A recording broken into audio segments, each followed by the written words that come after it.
దేవుని ప్రేమించు వారికి అనగా ఆయన దయా సంకల్పము చొప్పున పిలువబడిన వారికి సమస్తము సమకూడి మేలు కొరకే జరుగుచున్నాయి. నువ్వు దేవుని చేత పిలువబడ్డావా? దేవుని అమూల్యమైన రక్తములో కడగబడ్డావా?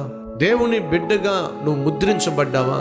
అయితే ఒక సత్యం గమనించు. ఏడు తెలుసా, నీ జీవితంలో ఏది జరగాలన్నా అది దేవుని పర్మిషన్ లేకుండా జరిగే ప్రసక్తి లేదు.